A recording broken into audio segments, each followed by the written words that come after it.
Nasa isip ko kung gaano karaming beses nang natisod ang dila ko sa mga kadena at lubid na naiwan niyang nakabuhol sa mga labi ng taong mahal ko.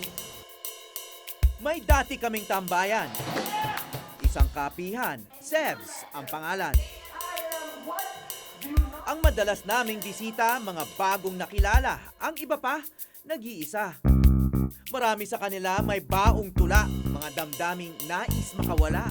At magiging mga bilang na paulit-ulit kong mababasa at ang parati lang sasabihin ay mahal kita. Mga makatang nagpupumiglas, nangahas, lumabas, bumigkas. Nagpalakpakan, nagyakapan. Nagbuo ng kani-kanilang samahan.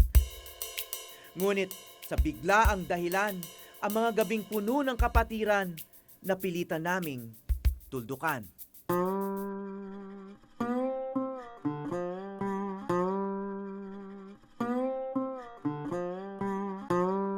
Hindi ko alam kung paano ko sasabihin kung paano ako naligtas ng lugar na to. So, hindi ko alam kung paano ko i-explain sa inyo kung ano yung gano'ng kalungkot or kasakit sa amin nung mawawala yung Sevs. And hindi ko, hindi ko ma-explain kung gaano namin kamahal na mahal yung lugar na to. As in, mahal na mahal. Yes, para siyang bahay. Iiyak ka, okay na, or sisigaw, ganyan. Tapos, palaging i-expect mong may yayakap sa'yo. To say that so much has happened after my first time performing at Sevs would be a grave, grave, grave understatement. This place changed my life. So maraming salamat sa Sevs Cafe. Maraming salamat sa pagbabago ng buhay ko. Maraming salamat sa mga taong to na naging kasama ko sa lahat ng journey na to. Bring your ears and carry this with you always, so it will cost nothing to recreate this place elsewhere. So everyone, anywhere, everywhere, can not only feel but be safe and be family. I love you all.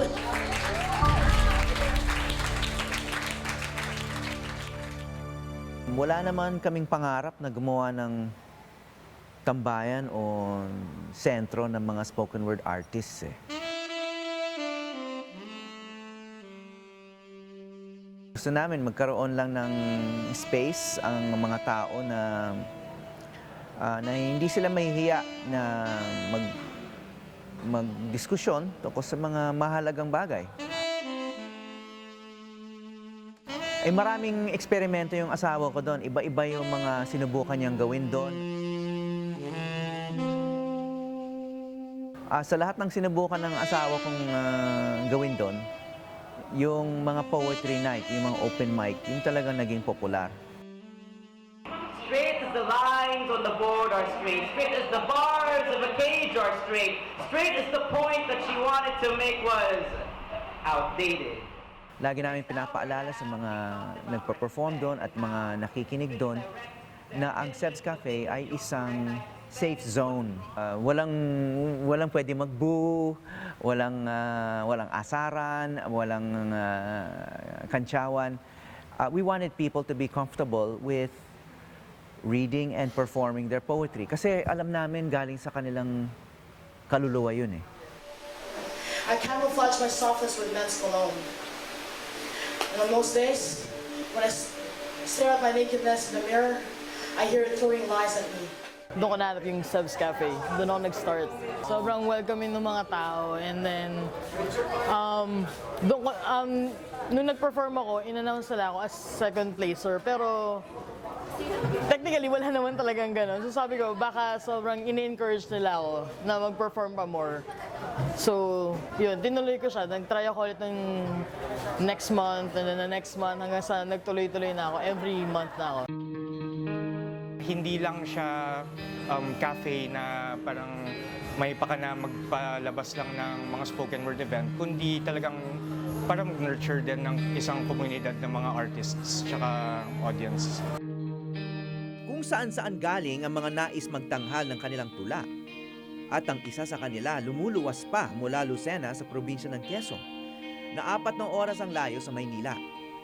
Bakit mo ginagawa yan? Bakit bumabiyahe ka pang napakalayo para lang sa isang poetry event? Parang, wala po kasi sa Lucena eh. Kasi po, parang gustong-gusto ko po talaga. It gives me drive to go on with life.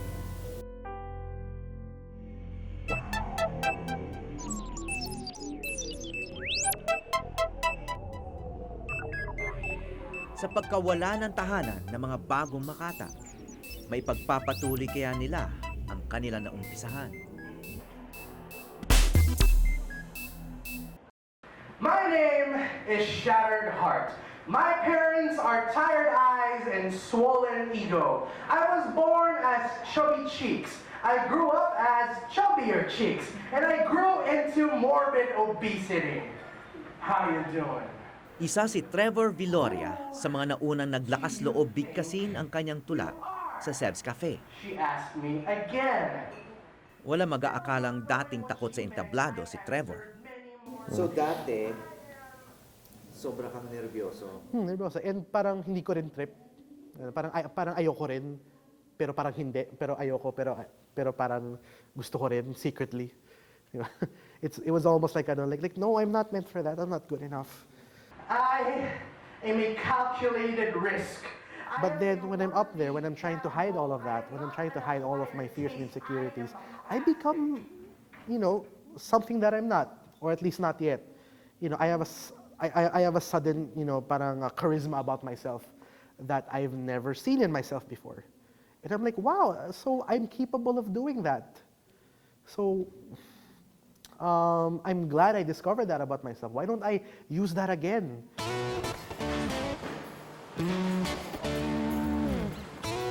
Estudyante ng medisina si Trevor sa Ateneo School of Medicine and Public Health. At kahit bugbog sa aral si Trevor, nagawa niya pang dalhin ang kanyang mahal na sining sa med school. Here, I'm just another regular med student, aspiring physician leader, social catalyst, etc.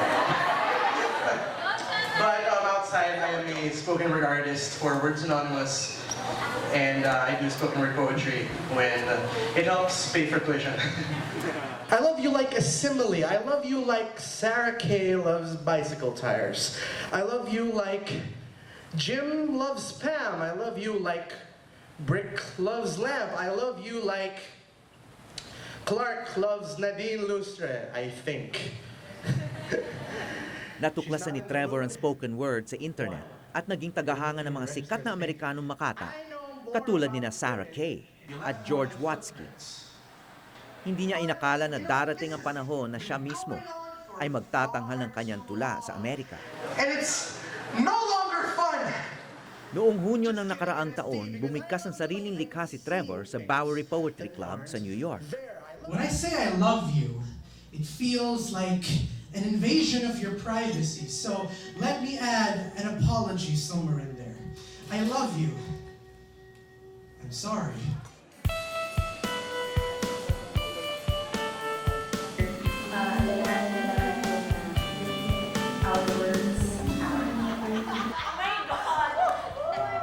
Ngayon, isa na si Trevor sa mga aktibong miyembro ng grupo ng mga Makata, ang Words Anonymous. Nagkakilala sila sa Seb's Cafe.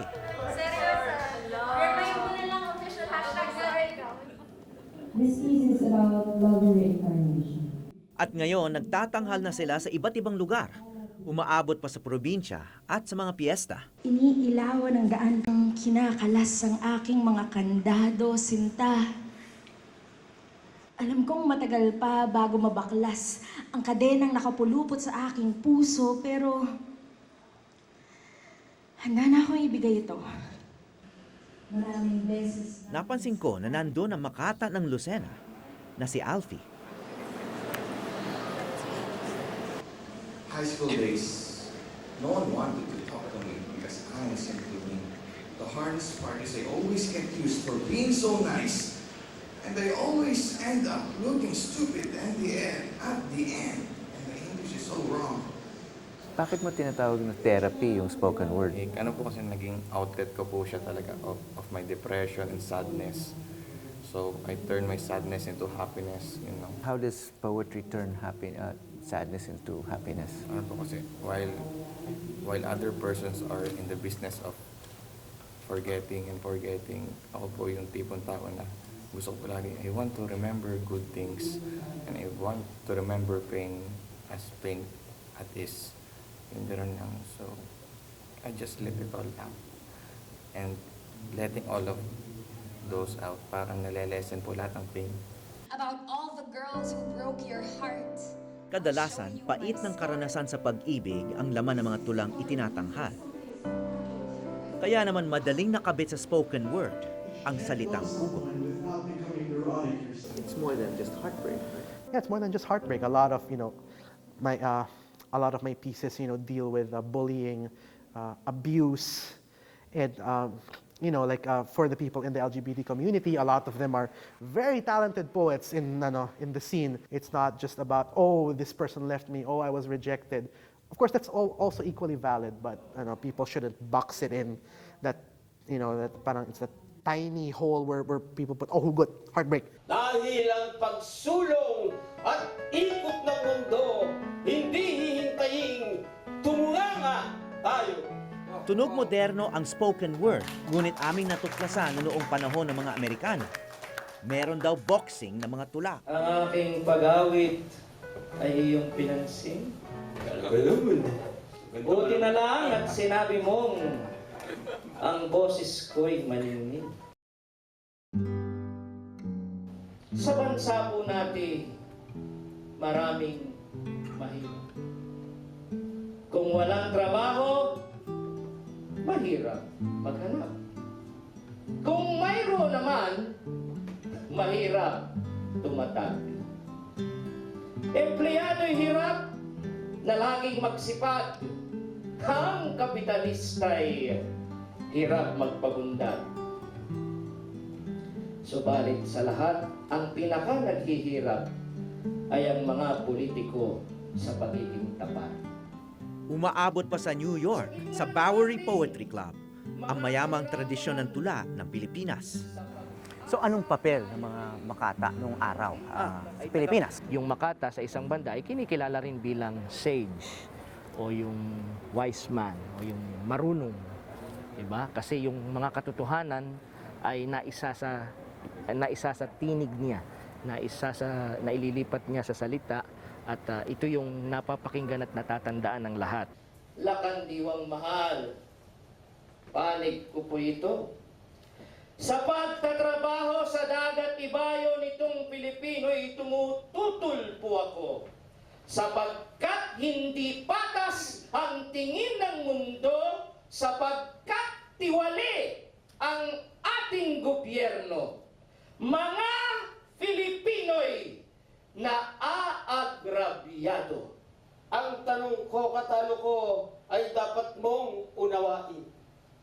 Makakaya mo bang ang sanlaksang dukha? Mga anak nila'y bigyan ng biyaya.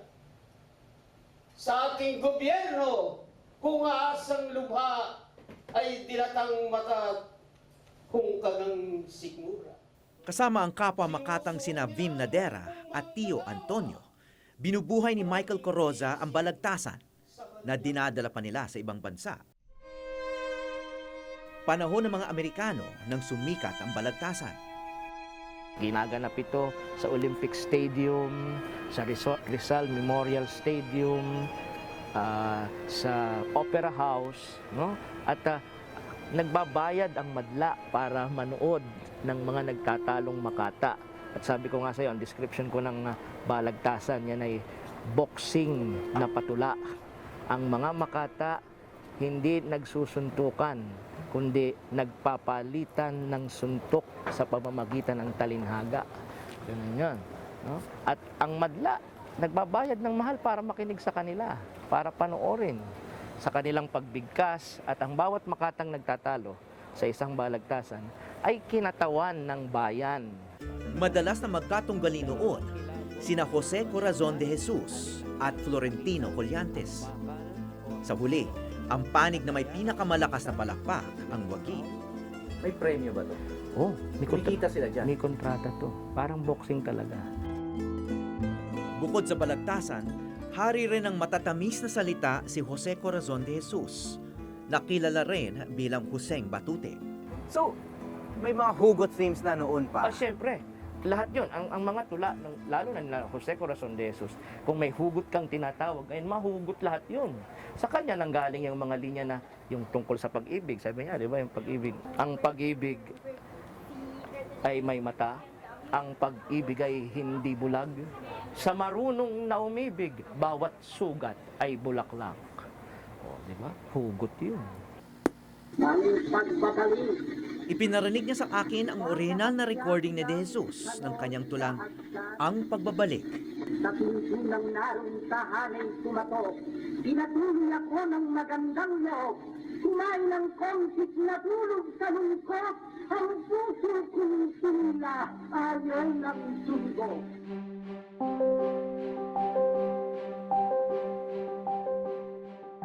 Kailan ba hindi naging paboritong paksa ng mga Pinoy ang pag-ibig?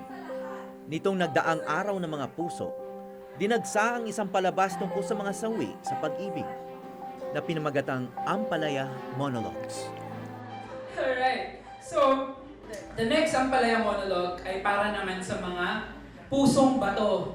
Yan, kayo mga manhid, mga hindi namamansin eh. Paasa, pa-fall, kayo na lahat yun.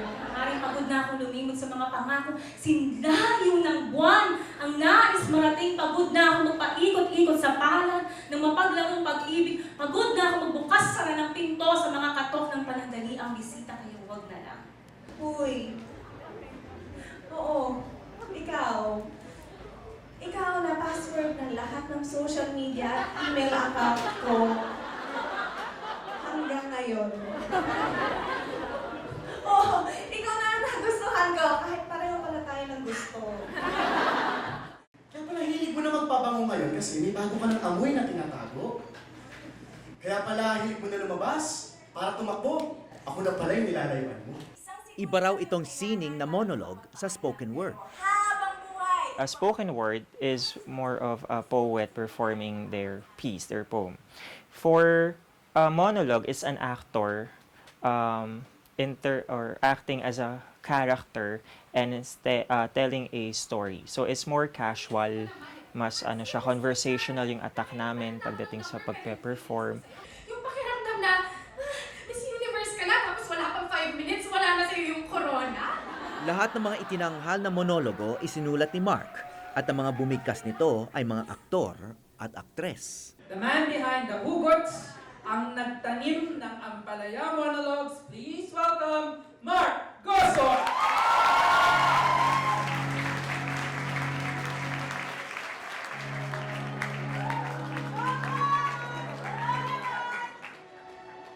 Nangangako ako na simula sa araw na to, anumang klaseng pait ang matikman ko sa pag-ibig, hindi ako kailanman tatabang. Ako'y mananatiling matamis, hindi kailanman magmamaasin. Iba't ibang eksena ng kasawian sa pag-ibig ang isinulat ni Mark. Ngunit siya pala mismo ni minsan hindi pa dumugo ang puso. Kasi never ako nagkaroon ng relationship talaga. So, ako yung taga-absorb ng lahat ng mga heartaches nila, ganyan. So, tamang-tama, I needed something to write. So, bigla na lang naisip ko, why not write the stories of these people na lagi ko naririnig. Kung noon paboritong paligsahan ng mga maginoo ang balagtasan, ngayon ang pagbigkas ng tula, teritoryo na ng kabataan. Now, I am a stranger. Ang anting naging kaibigan, ang gayahan. Ang pangarap pala ay may katapusan na hindi pa po sa akin ang sanlibutan. Kahit balik pa ang kalawakan.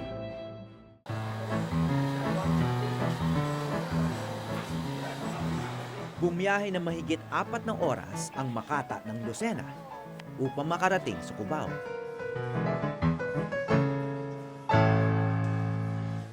workshop.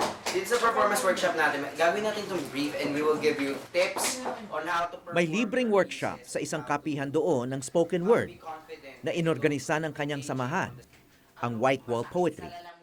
Kayo nag-organize? Yes, it's a workshop. This is actually a white wall event. It's our labor of love, so to speak. So we're going to make it open to everybody who wants to learn. So every month, we'll try to do it every month na meron kaming free workshop. Free. So paano mo nahanap itong mga taong to?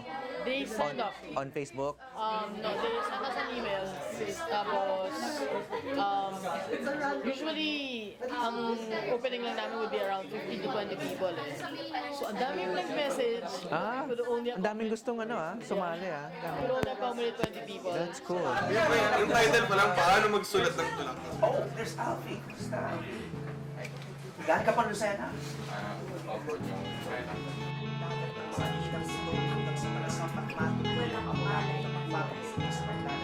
Okay, bakit ka sumali rito? I want to enhance my skills and show my love and express my love for poetry. Okay. So, para matuto ka manligaw. Yes. Para kay Alfie, marahil hindi lang salita ang kanyang dahilan sa pagpunta. Ang dinadayo niya rin ay ang komunidad niya ng mga Makata na ngayon palipat-lipat na ng tahanan. So I graduated high school happily. Or I think I was. Then college life. I thought I was going to be happy. Sadly, Alfie too happy will never be. I never got accepted by some. I never got accepted by many. It's not that I wanted many. It's college. I want to play along. I want to sing along. And these are my wounds. And this is my life. Thank you. May kanya-kanyang sugat ang bawat tao. Tara bumalik tayo 4 na taon sa nakaraan. Para masabi ko sa'yo lahat ng hindi ko nasabi, mga nasabing hindi ko nagawa, bawiin ang mga pagkakataong nasayang at nawala. Kaya sinabi mo, ayaw mo na, hindi mo na kaya. Tila umurong na naman tayo sa umpisa kahit kailan ba. Ay minahal mo. At minsan, ang ginhawa ay maaari mong makuha sa piling ng mga hindi kakilala. Carry it. Woman, carry it. Even if people are fixated on your chest, but they should be focusing on what you say.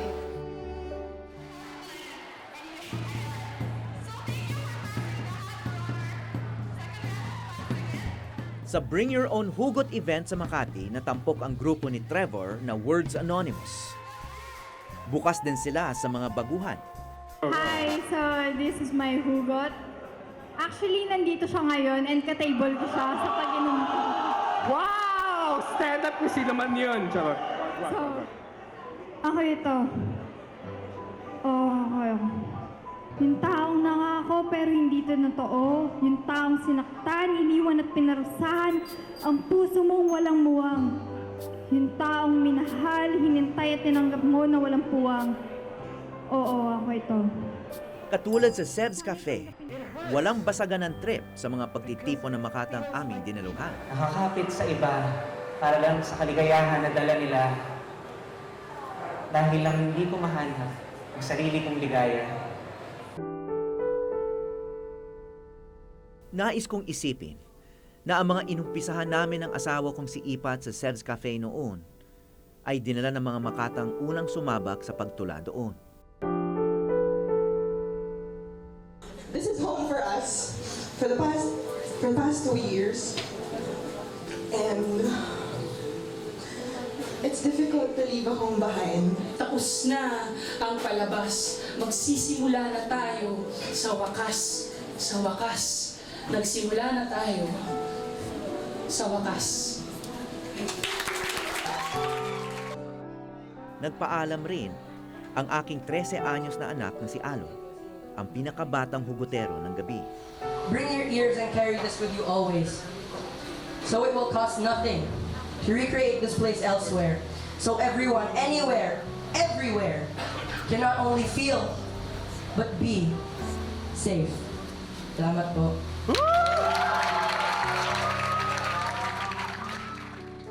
Alam naman natin na wala talagang forever. Hindi mo lang alam kung biglaan na lang magwawakas ang kaligayahan. Yan ang nangyari sa Sebs. Tulad ng lahat ng bagay, kasama na yung mga relasyon, kasama na yung mga cafe, may end story and my creation story. Ito naman ay hindi commercial space. Ito ay nag-umpisa bilang bahagi ng, obviously, parking garage, bodega, at ibabalik na siya bilang bodega. Kailangan na ng building. There was a long court battle. We accept it.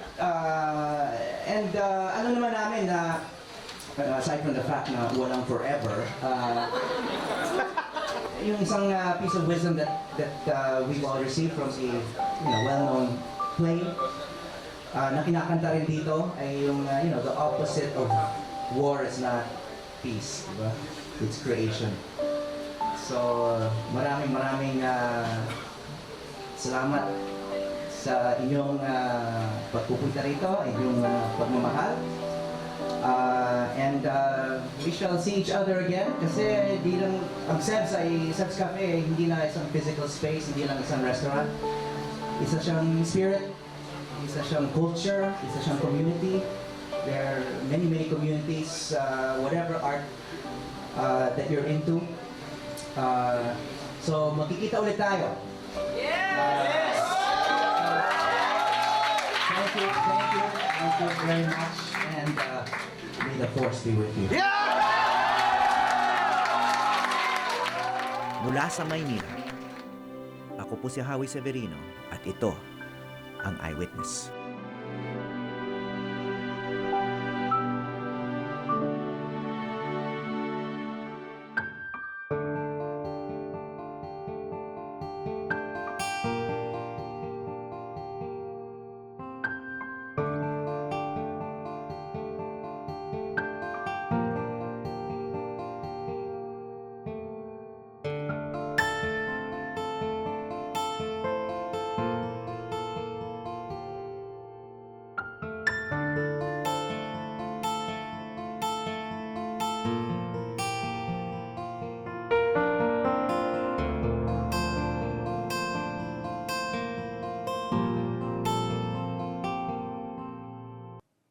Maraming salamat sa pagtutok sa Eyewitness, mga kapuso. Ano masasabi niyo sa dokumentaryong ito? I-comment na yan at mag-subscribe sa GMA Public Affairs YouTube channel.